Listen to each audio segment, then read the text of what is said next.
Bismillahirrahmanirrahim. Assalamualaikum warahmatullahi wabarakatuh. Alhamdulillahirabbil alamin. Allahumma shalli ala Muhammad wa ala ali Muhammad. Pemirsa, salam jumpa kembali di program Kabar Petang Khilafah News edisi Sabtu 27 November 2021. Seperti biasa, kami akan menemani Anda membahas dan menelaah peristiwa paling menarik hari ini bersama narasumber yang berkompeten dan tentu dari sudut pandang Islam. Bersama saya Muhammad Fadilah Abdussalam, inilah Kabar Petang selengkapnya.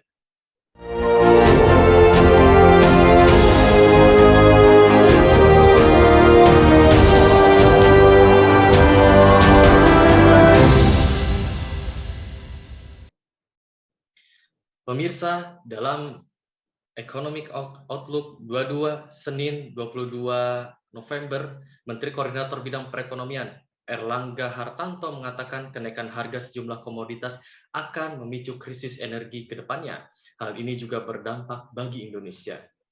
Ia mengatakan harga energi sempat minus beberapa waktu lalu, namun harganya kini terus melonjak. Diketahui energi sempat harganya minus, namun kenaikan energi ini diperkirakan juga sangat berpengaruh terhadap negara ini, terutama terkait dengan subsidi energi. Selain itu, Erlangga juga mengatakan terdapat tantangan lain yang berpotensi mengganggu ekonomi nasional. Salah satunya masih soal COVID-19 yang kasusnya kembali naik di Eropa. Pemirsa, bagaimana kebutuhan energi di Indonesia? Mungkinkah ambisi Indonesia menuju net zero emission bisa terwujud? Lalu, apa yang mesti kita lakukan dan bagaimana mencegah terjadinya krisis? Pemirsa, untuk membahasnya kami telah terhubung dengan Profesor Fahmi Amhar, Profesor Riset Sistem Informasi Spasial. Assalamualaikum warahmatullahi wabarakatuh, Prof. Fahmi. Waalaikumsalam warahmatullahi wabarakatuh. Ya, bagaimana kabar Anda, Prof. Fahmi? Alhamdulillah sehat semua. Semoga antum juga sehat ya. Mungkin juga para pemirsa. Ya, alhamdulillah. Baik, Prof. Fahmi, langsung saja. Krisis energi ini dampaknya sudah mulai terasa di Eropa, Asia, bahkan Amerika yang saat ini sedang ramai diperbincangkan. Apa penyebab utama krisis energi global, Prof. Fahmi? Ya, jadi kalau penyebab yang akhir-akhir ini itu ada dua yang simultan ya, atau tiga bahkan, tiga yang simultan. Pertama adalah kenaikan permintaan energi di sejumlah negara setelah mereka mengatasi pandemi COVID ya, terutama di Cina. Di Cina setelah tahun lalu cukup lama ekonominya agak susut ya karena lockdown ya. Sekarang sudah nyaris pulih Cina, sehingga kebutuhan energi itu cukup tinggi dan makin tinggi ya. Jadi pertumbuhan ekonomi itu otomatis meningkatkan pertumbuhan permintaan akan energi. Yang kedua ya, di banyak negara di Eropa terutama itu ada arus untuk keluar dari nuklir. Jadi di Eropa itu ada banyak pembangkit listrik tenaga nuklir, terutama di Jerman ya, itu ada desakan dari masyarakat yang cukup kuat untuk keluar dari nuklir. Akibatnya banyak pembangkit listrik tenaga nuklir yang dimatikan. Memang tenaga PLTN itu kan ada usianya juga yang bisa 30 tahun atau ada bahkan 50 tahun itu dimatikan ya sudah, dan nggak dioperasikan kembali, jadi museum saja ya. Nah, yang ketiga untuk mengatasi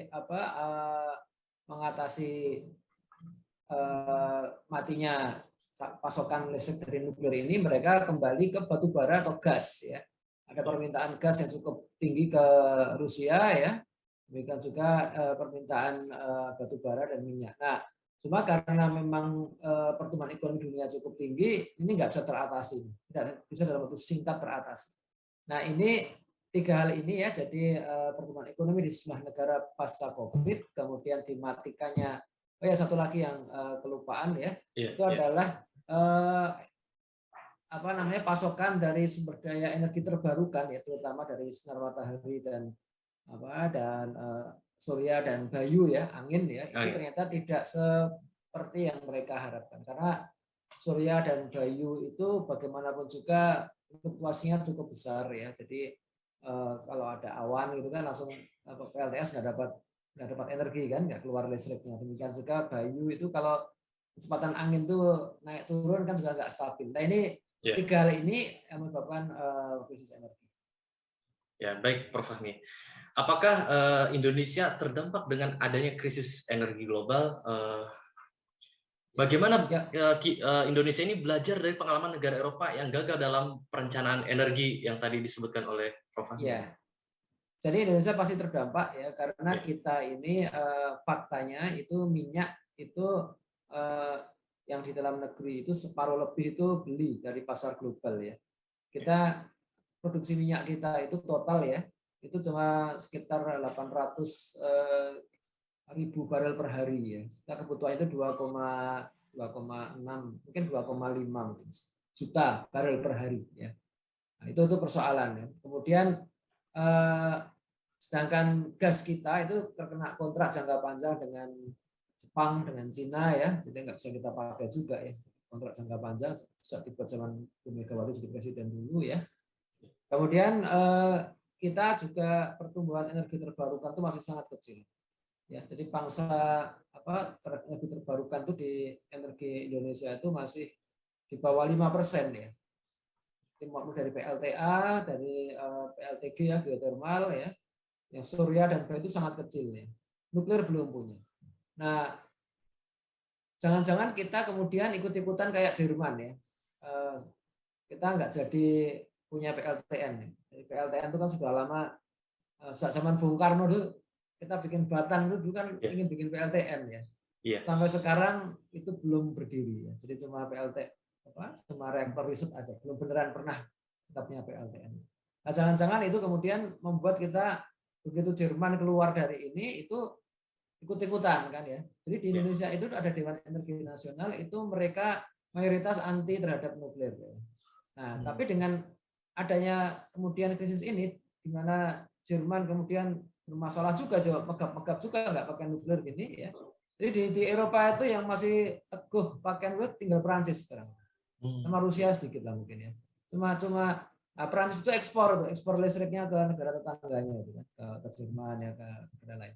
Nah, mudah-mudahan ini ada dampak positifnya juga bagi Indonesia. Jadi kita jadi melihat bahwa menolak nuklir itu pasti bermasalah nih depan. Jadi kita nggak akan bisa lagi menjaga zero emission ya.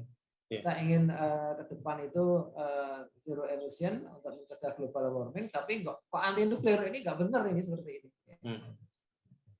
Ya, baik, Prof. Fahmi. Kementerian SDM memperkirakan kebutuhan energi Indonesia diperkirakan mencapai 365 juta ton setara minyak atau MT pada tahun 2060. Setara dengan energi listrik sebesar 4.250 TWh.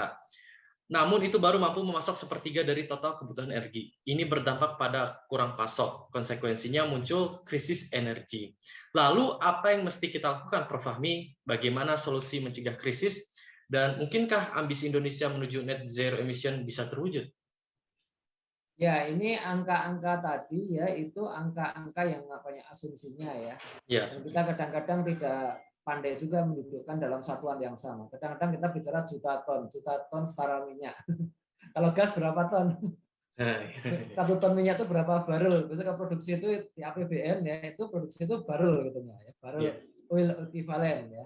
Jadi ada yang pakai juta ton, ada yang pakai barrel, ada yang pakai meter kubik meter kubik ya itu bisa kalau gas ya. Terawatt itu kalau listrik, jadi kadang-kadang buat orang awam membingungkan. Bahkan kadang pejabatnya juga nggak mudeng gitu. Itu setaranya gimana itu. ya, Nah, ya jadi persoalan juga ya kita ini sudah lama ditakut-takuti persoalan seperti ini ya. Nah itu kadang-kadang ada bagusnya juga ditakut-takutin, tapi kemudian arahnya salah. Arahnya adalah agar swasta diberikan lisensi makin banyak untuk membangun PLTU ya, PLTU tenaga uap ya. Di mana nanti mereka akan menggunakan batu bara juga ya dan PLN wajib membeli listriknya. Nah, ini jadi repot ini. Ya. Jadi asumsi-asumsi itu kan agak liar juga itu kan ya. Seperti gas. Dulu juga begitu kan waktu zaman SBY dulu Pak Yusuf Kala termasuk yang istilahnya termakan oleh policy paper seperti ini. Kemudian diizinkanlah proyek 35 gigawatt ya, 35.000 megawatt atau gigawatt PLTU ya. Nah, itu ternyata sekarang banyak yang bebannya itu nggak segitu dan PLN wajib membeli, maka orang-orang mungkin ada yang heran, kita tuh listrik bayar terus ya, tapi kok PLN kok ruginya karena PLN wajib membeli listrik swasta itu, sekalipun mungkin nggak terpakai. Gitu. Itu persoalannya di sini. Ya. Nah, jadi kita mesti bagaimana nih ya? Tetap kita kembangkan, tapi yang ke depan tuh yang paling bagus kalau kita memang estimasinya sangat tinggi ya kebutuhan energi tadi, terutama untuk listrik. Untuk listrik seharusnya trennya ke PLTN, nuklir sama terbarukan. Tapi nuklir harus jalan itu, karena kalau untuk daya yang sangat besar itu nggak mungkin dengan yang terbarukan, nggak mungkin dengan surya atau angin, nggak mungkin. Kemudian jadi kalau pakai nuklir itu ambisi zero emission bisa terwujud. Tetapi kalau pakai nuklir itu orang kadang-kadang swasta yang kecil-kecil itu nggak sanggup ya. Pasti swasta asing ya. Swasta dalam negeri pasti nggak sanggup karena itu modalnya sangat besar ya. Satu PLTN itu bisa 40 triliun itu satu biji ya. 40 triliun itu kapasitas 4.000 megawatt ya. 4 kali 1.000 megawatt ya, gitu. Ini 4 pembangkit ya. Masing-masing 1.000 megawatt. Nah itu biasanya terus kemudian asing yang masuk. Nah asing itu nanti maklarnya siapa? Kan nanti rebutan antar maklar juga kan ya. Maklarnya Prancis, maklarnya Jepang, maklarnya Rusia kan gitu. Ini persoalan kita ke depan. Ya, baik Prof. Fahmi. Negara maju seperti Jerman dan Jepang menggantikan peran energi nuklir dengan energi terbarukan yang semakin murah biayanya. Bagaimana dengan potensi energi nuklir di Indonesia, Prof. Fahmi? Ya, jadi energi nuklir itu kombinasinya kan antara bahan galian nuklirnya ya, jadi sumber uraniumnya ya, kemudian mesinnya ya yang sudah siap pakai, kemudian SDM-nya ya. Nah, dari 3 ini yang paling siap SDM-nya. SDM-nya siap insya Allah. SDM kita siap. Tetapi untuk teknologinya sama bahan galiannya itu dua-duanya masih harus diperjuangkan. Dalam arti kita karena belum punya komitmen untuk membuat PLTN, kita tidak punya perjanjian dengan satu negara yang menghasilkan bahan galian nuklir yang besar ya.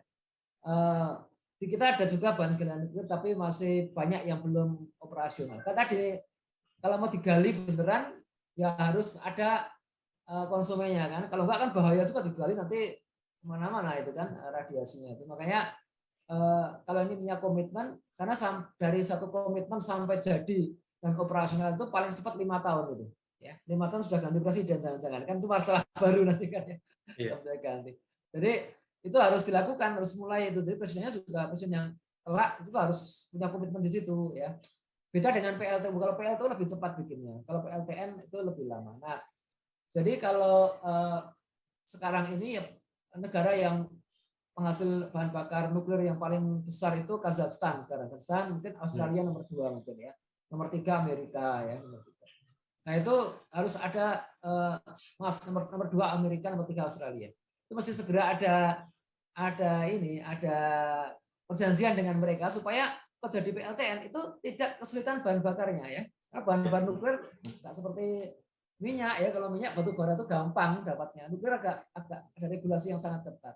Nah, sedangkan teknologinya tadi, jadi negara harus serius ya, jangan sampai nanti jadi bancaan mafia nuklir. Nuklir ada mafianya juga loh ya, mafia Cina, mafia Rusia, mafia Prancis gitu kan. Jadi negara harus dapat yang sebaik-baiknya dengan harga yang serendah-rendahnya. Gitu.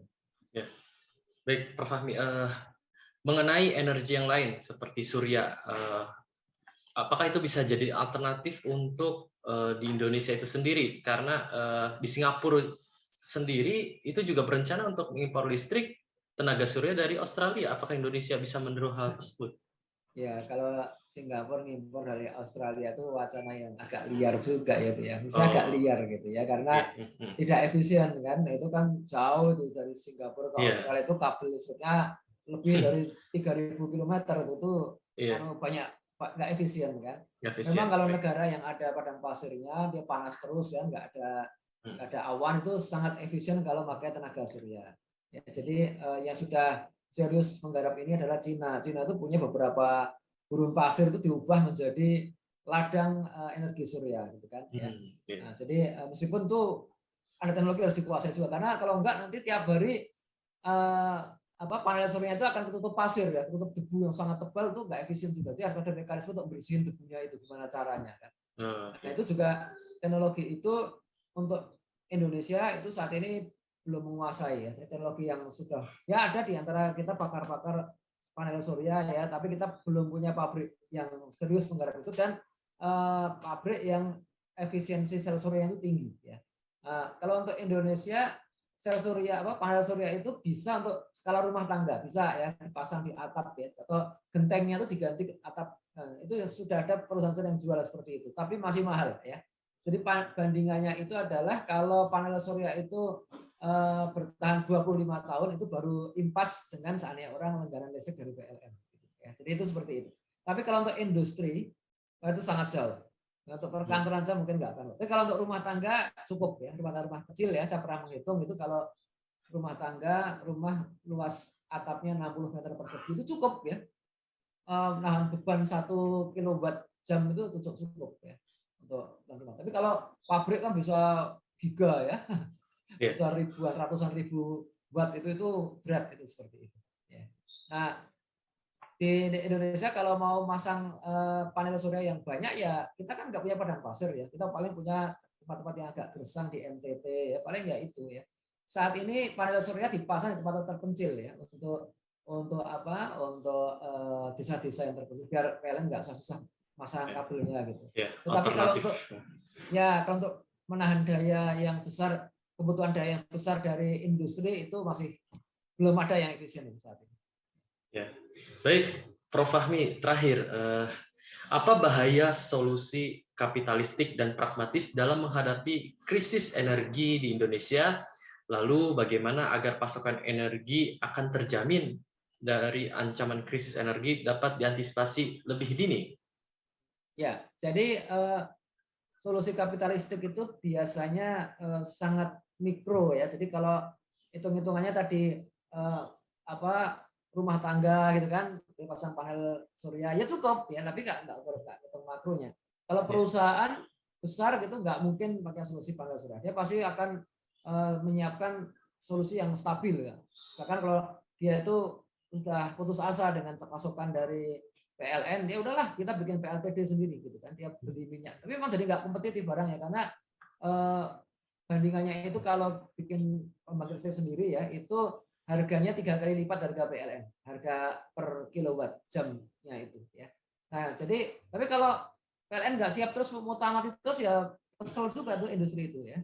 Nah pada sisi konsumen ya itu demand yang besar pada listrik yang dan oleh budaya kapitalis terus diperbesar ya. Misalkan kayak rumah tangga sederhana di Indonesia itu sebenarnya cukup dengan 1,3 daya 1,3 kilowatt ya. Nah, tapi kalau harus pasang AC ya, AC itu satu biji udah besar itu kan. Nah, kalau pasang AC tiap kamar pasang AC gitu ya satu rumah tangga bisa 10 kilowatt ya. 10 kali lipat dari semula gitu. Nah, itu jadinya tidak akan terpenuhi terus. Jadi kita memang perlu ke depan tuh tidak menggunakan solusi kapitalis itu yang sangat lokal, sementara ya, temporer dan kasuistik ya. Tetapi kita perlu arahan yang besarnya ya. Kalau enggak nanti kita kejar-kejaran terus antara pemasok listriknya, industrinya, nanti batu baranya, minyaknya segala macam pusing gitu. Kita perlu membudayakan green teknologi. Green teknologi itu teknologi yang hemat energi, hemat sampah. Nanti itu juga ramah terhadap pemanasan global ya. Rendah emisi juga. Nah, teman ini teknologi green energi itu atau green living ya, green living style ya. Gaya hidup yang green, yang hijau, yang bersih. Itu tidak disukai oleh kapitalis. Kalau saya tidak pakai AC, pabrik AC teriak-teriak dong. Oh, ini Pak Fahmi ini tidak ramah, tidak menghidupkan pasar AC ini, tidak ramah. Orang semakin banyak orang kayak Pak Fahmi yang nggak pakai AC di rumahnya, itu nanti lama-lama pabrik AC tutup. Itu ada sekian puluh ribu tenaga kerja akan di PHK. Nanti Departemen Keuangan juga ribut. Ini gara-gara orang kayak Pak Fahmi, itu pajak yang didapat dari pabrik AC hilang gitu kan ya. Pajak dari listrik, repot seperti ini kan. Makanya cuma kalau kita mau menyelamatkan planet ini, menyelamatkan bumi ini, menyelamatkan generasi mendatang supaya generasi mendatang itu masih bisa menikmati energi dengan baik, masih bisa menghirup udara yang sehat, ya, tidak dihancurkan oleh pemanasan global dan sebagainya. Ya, mau tidak mau kita harus hidup hemat seperti itu. Itu yang diajarkan oleh Islam, ya. Kita jangan berlebih-lebihan, ya. Jangan tabdir atau tasrif, ya. Berlebih-lebihan dalam tasarruf itu tasrif, ya. Nah, kalau tabdir itu menggunakan sumber daya untuk hal yang haram, itu lebih parah lagi, gitu kan. Nah, itu kita dua-duanya kita diperintahkan untuk menahan dari itu, ya. Menahan tabdir dan menahan tasrif. Gitu kira-kira. Ya. Baik, terima kasih Prof. Fahmi Amhar, Profesor Riset Sistem Informasi Spasial, telah bergabung pada program Kabar Petang kali ini. Assalamualaikum warahmatullahi wabarakatuh, Prof. Fahmi Amhar. Ya. Pemirsa Kabar Petang, semoga Anda mendapatkan banyak manfaat dari acara kami. Sampai bertemu lagi di jam dan channel yang sama setiap hari. Jangan lupa untuk like, subscribe, dan klik lonceng untuk mendapatkan notifikasi dari Khilafah News. Akhirnya saya Muhammad Fadilah Abdussalam bersama kru yang bertugas undur diri. Tetap sehat, tetap semangat, dan tetap taat. Wassalamualaikum warahmatullahi wabarakatuh.